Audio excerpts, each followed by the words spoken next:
जादूगरनी की मुस्कुराहट किस्सा एक छोटे से गांव का था जो पहाड़ों के दरमियान छुपा हुआ था।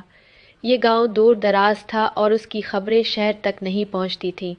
गांव के लोग सादा और खुशहाल थे, लेकिन एक बात थी जो उनके दिलों में खौफ की वजह बनती थी। वो था जादूगरनी का कला, जो गांव से बहुत दूर एक पहाड़ी की चोटी पर वाक़ था। लोग कहते थे कि वहाँ एक जादूगरनी रहती है जिसका दिल पत्थर की तरह सख्त और चेहरा हमेशा गमगीन होता था। लेकिन एक दिन एक नई लड़की गांव में आई जिसका नाम था फिरियाल। फिरियाल बहुत ज़हीन और हिम्मत वाली लड़की थी। वो कभी भी किसी से नहीं डरती थी और हमेशा नए तजुर्बात के लिए तैयार रहती थी। गांव के लोग फिरियाल को जादूगरनी के बारे में कहानियां सुनाते और उससे खबरदार करते कि वो जादूगरनी के कले के करीब न जाए, वरना वो भी उसकी जादू की गिरफ्त में आ जाएगी। लेकिन फरियाल ने उन सब बातों को नज़रअंदाज किया और फैसला किया कि वो खुद जादूगरनी के कले तक जाएगी ताकि सच जान सके। फरियाल एक सुबह सवेरे उठकर पहाड़ी की तरफ रवाना हुई। सफ़र मुश्किल था, लेकिन फरियाल का दिल मजबूत था। जब वो कले के करीब पहुंची तो वहां की फ़ज़ा में एक अजीब सा सुकूत था। कले के दरवाजे पर पहुंचते ही एक नरम सी आवाज़ सुनाई दी, आगे बढ़ो फरियाल, मैं तुम्हारा इंतज़ार कर रही हूँ। फरियाल ने झिझक कर दरवाज़ा खोला और अंदर कदम रखा। कले का अंदरूनी हिस्सा हैरत अंगेज तौर पर खूबसूरत था, लेकिन वहाँ एक अजीब सी सर्द महक फैली हुई थी। कले के वसत में एक खूबसूरत जादूगरनी बैठी थी जिसका चेहरा हंसते हुए किसी भी लम्हे बदल सकता था। उसकी आंखों में एक प्रसरार चमक थी और उसके होंठों पर एक मुस्कुराहट थी जो किसी भी वक्त गमगीन हो सकती थी।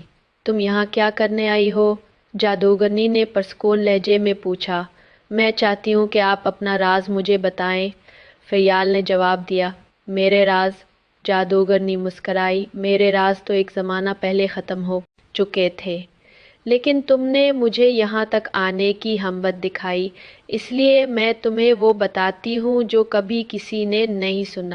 जादूगरनी ने अपनी मुस्कुराहट में एक दुख छुपाया और कहा, मेरे अंदर एक ताकत थी जो मुझे हमेशा खुशी देती थी, लेकिन एक दिन वो ताकत मुझे ले बैठी और मैं उसके बदले में अपने एहसासात को भी खो बैठी। मैंने खुद को तन्हा कर लिया और इस मुस्कुराहट को अपने चेहरे पर सजा लिया ताकि दुनिया को दिखा सकूं कि मैं अब भी जिंदा हूँ। फियाल ने जादूगरनी की आंखों में गम की गहराई देखी और आहिस्ता से उसके करीब गई। लेकिन आपकी मुस्कुराहट एक राज छुपाती है, फियाल ने कहा। इस मुस्कुराहट में वो खुशी छुपी हुई है जो आपने कभी महसूस की थी, और वो खुशी आपको दोबारा मिल सकती है। जादूगरनी का दिल एक लम्हे के लिए नरम पड़ा। उसने अपनी मुस्कुराहट को थोड़ी सी खींचा और फिर कहा, तुमने सच कहा फियाल। वो खुशी सिर्फ तब वापस आ सकती है जब हम अपने अंदर के दर्द को तस्लीम करते हैं। तुमने मुझे वो बात बताई जो मैं खुद नहीं जानती थी। इस लम्हे से जादूगरनी की मुस्कुराहट सच में तब्दील हो गई। उसका दिल खुल गया और वो दोबारा अपनी असल कुव्वत और खुशी को पाने में कामयाब हो गई। फरियाल ने जादूगरनी की मदद की और गांव वापस लौट आई, जहां वो सबको बताती कि कभी कभार सबसे बड़ी जादूगरी दिल की सफाई और सच्चाई में छुपी होती है। आखिरकार जादूगरनी का कुल्ला अब लोगों के लिए खौफ का नहीं बल्कि उम्मीद का निशान बन चुका था। फरियाल ने सच्चाई और हिम्मत की मिसाल पेश की और जादूगरनी ने अपनी मुस्कुराहट के साथ दुनिया को दिखाया कि हर दर्द के पीछे एक खुशी छुपी होती है, बस उसे ढूंढना पड़ता है।